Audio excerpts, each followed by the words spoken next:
Extent of teachers' involvement in implementing Project PARDO monitoring and remediation in Dalahican Elementary School Annex, DESA, basis for developing enhancement in project implementation by Noel P. Sulay, Cristal P. Quizana, Mark Anthony B. Basa, and Rosalinda D. Garcia.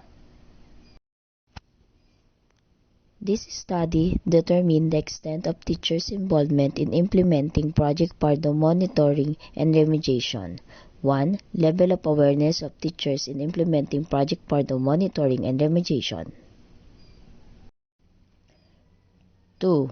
Teachers' participation in the implementation of Project PARDO monitoring and remediation in terms of A. Communication with parents, B. Communication with learners, C. Conduct of intervention, D. Involvement in co-curricular extracurricular activities, E. Monitoring of learners' attendance, F. Recognition of learners with complete attendance. SARDO, a term coined by the Philippines Department of Education, is defined as a student who is likely to become a candidate to drop out.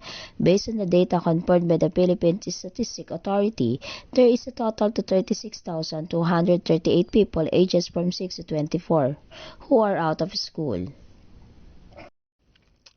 The Borgen Project report in 2019 also showed a 6.38% dropping out among elementary pupils in the Philippines, the highest among the countries in the Association of Southeast Asian Nations.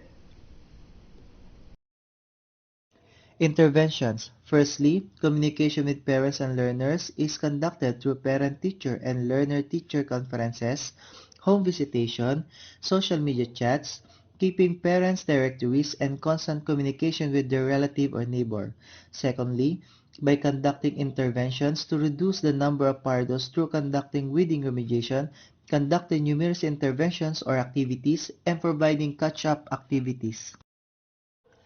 Thirdly, involvement in co-curricular or extracurricular activities such as participating in different school clubs, scouting activities, sports activities, and competitions. Fourthly, teachers constantly monitor learners' daily attendance and absences using their school form 2 or SF2 known as the daily attendance of learners.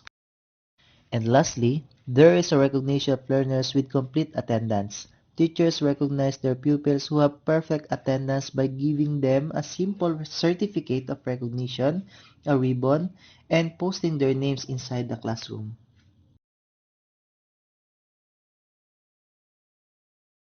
Here are the sub-problems. Number 1. What is the level of awareness of teachers in implementing Project PARDO monitoring and remediation? Number 2. What is the teacher's involvement in the implementation of Project PARDO monitoring and remediation in terms of communication with parents, communication with learners, conduct of intervention, involvements in co-curricular, extracurricular activities, monitoring of learners' attendance, and recognition of learners with complete attendance. Number 3. Based on the findings of the study, what enhancement in the Project PARDO monitoring and remediation can be developed? For research methodology, first, provided a letter of consent. Second, given freedom whether to participate or not in the study. Third, free to clarify and ask questions from the researchers. Fourth, participants' identities were treated with utmost confidentiality.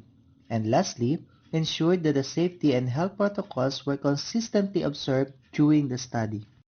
Table 1 illustrates the degree of teachers' familiarity with implementing Project PARDO monitoring and remediation in terms of their engagement. The teachers exhibit a notably high level of awareness when executing the project, as evidenced by an average weighted mean score of 3.82. Table 2 shows the extent of teachers' involvement in implementing Project PARDO monitoring and remediation in terms of communication with parents. As shown, the teachers' involvement is very high in the implementation of the project, with an average weighted mean of 3.31. This table shows the extent of teachers' involvement in the implementation of Project PARDO monitoring and remediation in terms of communication with learners. As shown, the teachers' involvement was high in the implementation of the project, with an average weighted mean of 3.25. Table 4 shows the extent of the teacher's involvement in the implementation of Project PARDO monitoring and remediation in terms of the conduct of the intervention. As shown, the teacher's involvement is very high in the implementation of Project PARDO with an average weighted mean of 3.55. Table 5 shows the extent of teachers' involvement in the implementation of Project PARDO monitoring and remediation in terms of involvement in co-curricular and extracurricular activities. As shown, the teachers' involvement is high in the implementation of the project with an average weighted mean of 2.68. Table 6 shows the extent of teachers' involvement in the implementation of Project PARDO monitoring and remediation in terms of monitoring learners' attendance with an average weighted mean of 3.86. On the other hand, Table 7 shows the extent of teachers' involvement in the implementation of Project PARDO in terms of recognizing learners' attendance with an average weighted mean of 3.42.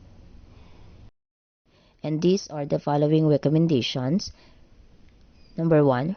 Consistent implementation of Project PARDO monitoring and recommendations for teachers. Number 2. Intensify teachers' communication with parents and learners by improving pupils' attendance.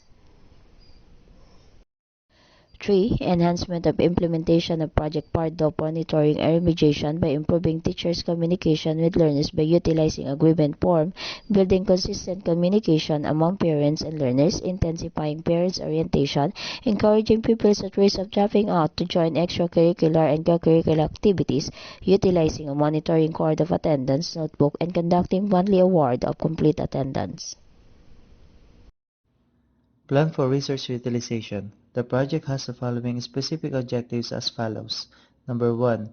Plan and propose pupil at risk of dropping out, monitoring and remediation. Number 2.